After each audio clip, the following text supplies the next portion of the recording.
So about an hour ago, Homeland Security gave an update on the new policy of making asylum seekers wait in Mexico while they wait for a court date here. And 10 News reporter Mimi Alcala joins us live from the border. And Mimi, San Ysidro was a focal point. It was, Jason, Virginia, and this is the first week they've actually started implementing those migrant protection protocols, and they did specifically focus on the San Ysidro port of entry in that phone call that we just got off of about 30 minutes ago. Senior DHS officials say this will be a way to keep migrant families together. Here's some of what they had to say. Why are we doing this? I think the answer is obvious. We're facing a security and humanitarian crisis that only continues to grow at the southern border.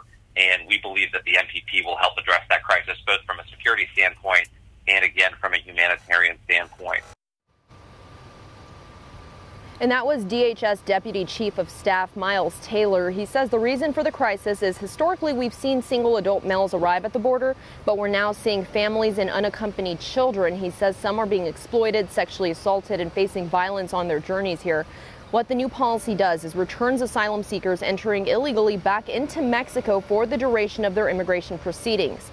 DHS officials today say this is a way to make sure families stay together during those immigration process.